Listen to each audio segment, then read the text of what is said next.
कितना भी उपसर्ग हो, कितनी भी जो है परिचय आ जाए, लेकिन उसमें क्या करते हैं, समता भाव, साम भाव को,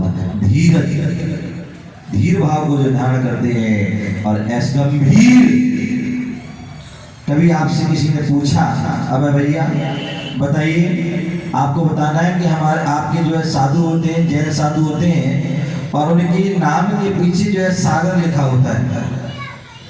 वो क्यों लिखा होता है देवी जी, है क्यों लिखा होता है? समाहित नहीं, सागर की जो सीमा असीम होता है उस, और दूसरे सागर गंभीर होता है। क्या होता है? सागर जो है असीम होता है और वह गंभीर होता है, और सागर में अनेक प्रकार के रत्न भी पाए जाते हैं, इसलिए जो है सागर होता है। उसी प्रकार साधु संत भी हमारे कैसे होते हैं, उनकी जो है गुणों की कोई सीमा नहीं, असीम है और गंभीर है, और उनके अंदर रत्नात्रय रूपी रत्न भी पाए जाते हैं। इसलिए वो क्या है, गंभीर होते हैं, और इसलिए उनके नाम के पीछे सागर होता है। अन्य किसी के नाम के पीछे सागर नहीं होता है, और कोई नाम लिख भी ले तो वह केवल नाम का सागर होता है, लेकिन वास्तविक सागर उनका जो उन्हीं को ही चरितार्थ घटों, क्योंकि वो गंभीर हैं, कैसी भी परिस्थिति आए उसको वह गंभीरता समता से धारण करते हैं। ऐसे वह आचार भगवान होते हैं। तो मैं बता रहा था आचार आदि सागर अंकुलिकर, बोले मैंने कल परसों ही बताया था, वर्तमान में 3 परंपरा चल रही है। एक आचार आदि सागर अग्निकर, दूसरे आचार आदि सागर शांति सागर दक्षिण वाले, और तीसरे आचार शांति सागर छाणी वाले। आचार आदि सागर अग्निकर के आचार महावीर, आचार विमल सागर, आचार सरमति सागर, आचार विराम सागर आदि अनेक अनेक आचार जो है वर्तमान में आचार उपाध्याय मुनि और आरिका लक्ष्य पूरे हिंदुस्तान में विचरण कर रहे हैं। दूसरे आचार्य शांति सागर जी महाराज हैं दक्षिण वाले, और कहते हैं आचार्य शांति सागर दक्षिण वालों को जो है यदि एलक दीक्षा को प्रदान करने वाले हैं तो आचार्य आदि सागर अंकिलकर महाराज हैं।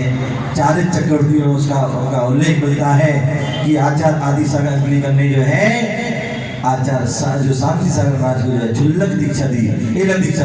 और ये भी मिलता है कि जब आचार्य शांति सागर गृहस्थ अवस्था में थे तो आदि सागर मुनिराज जो है आहार आदि के लिए आते थे, तो बीच में एक जो दूध दही गंगा एक नदी पड़ती थी, और उस नदी को वो कंधे पर वो बिठाल करके क्या करते थे, कंधे पर बिठाल करके उनको पार कराते थे। और उन्होंने एक बार तो उन्होंने क्या किया, कंधे पर बिठाल तो दिया और रास्ते में रुक गए। महाराज ने बोला क्या बात है? बोले मैं नहीं करूंगा पार, कराऊंगा तो पार। बोले क्यों, क्या बात है? बोले एक आप में संकल्प दें, एक आप मुझे संकल्प करें। बोले क्या? बोले जैसे मैं तुम्हें इस नदी से पार कर रहा हूं, वैसे ही आप मुझे क्या करेंगे, इस संसार से पार करने के लिए हमें पदम मोक्ष मार्ग लगाएंगे, हमें जो है संयम के मार्ग लगाएंगे। और यही हुआ कि आचार्य आदि सागर ने जो है उनको एलक अवस्था की जो है उनको संस्कार किए, एलक दिए, और वही आगे चल करके महान आचार्य शांति सागर भी हुए। और तीसरे जो है आचार्य जो है शांति सागर जी छाणी हुए। तीनों की परंपरा वर्तमान में चल रही है। आचार्य आदि सागर अंकिलकर के बारे में कहते हैं कि इनका जन्म भाद्र शुक्ला जो भादो महीने के शुक्ल पक्ष में चौथ के दिन हुआ, और सन 1866 में इनका जो है जन्म हुआ। और इनका जो जन्म स्थान जो है अंकली ग्राम जो महाराष्ट्र में, ध्यान रखिए जितने भी हमारे प्राचीन महान आचार्य हुए वो अधिकांश जो है सभी जो है उनका जन्म जो है या तो महाराष्ट्र में या कर्नाटक में, क्योंकि धर्म का जो है जो प्रगाढ़ता जो रही है वो महाराष्ट्र और कर्नाटक में ही रही है। और वहां से आने के बाद जितने भी साधु संत बने आचार्यों ने, उन्होंने पूरे हिंदुस्तान में जो है उसकी जो है अलग जगाई है, धर्म प्रमाणा की है। आचार्य आदि सागर अंकिलकर महाराज उनकी सीमा निश्चित रही, क्योंकि वो ऐसा समय था, उस समय मुगल आदि का राज था, तो उन्होंने ज्यादा विचरण नहीं किया, केवल महाराष्ट्र और जो है कर्नाटक में विचरण किया।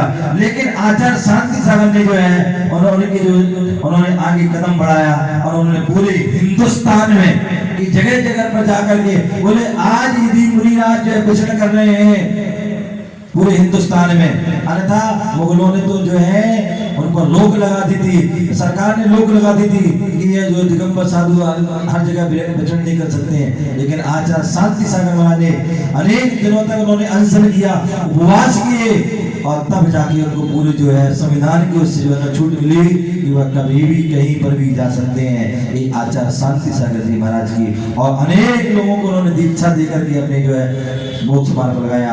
उसी प्रकार आचार्य शांति सागर जी ने भी जो है छाड़ी वालों ने किया। तो मैं बता रहा था अंकली ग्राम महाराष्ट्र से उनका जन्म हुआ और उनके पिता का नाम जो उनके जन्म का नाम जो शिव गोड़ा, देखिए नाम जैसा उनका जो है शिव और जो है शिव की ओर मोक्ष मार्ग की ओर उन्होंने कदम बढ़ाया। तो शिव गोड़ा पाटिल जो उनका नाम था, उनके माता पिता श्रीमती अक्काबाई और सिद्ध गोड़ा, देखिए क्या नाम है, पिता का नाम सिद्ध गोड़ा और बेटे का नाम शिव गोड़ा।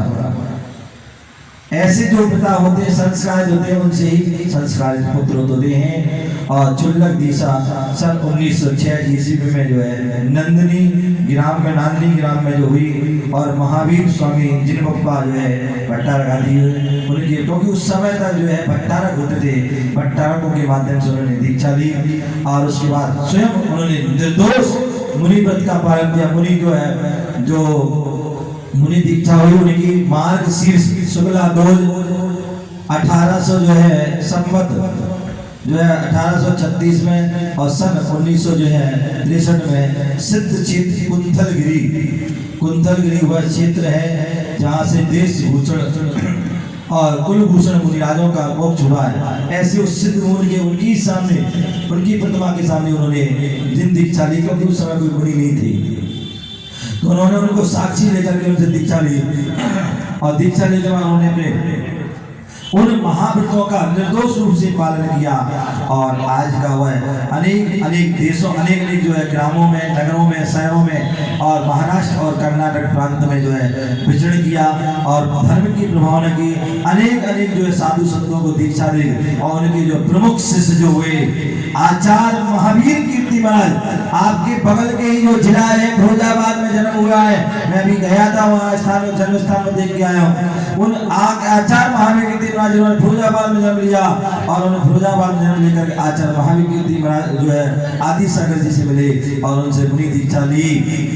और आचार्य महावीर कीर्ति महाराज भी कोई सामान्य नहीं थे, जैसे आचार्य आदि सागर महाराज बोलते हैं महान तपस्वी साधक थे।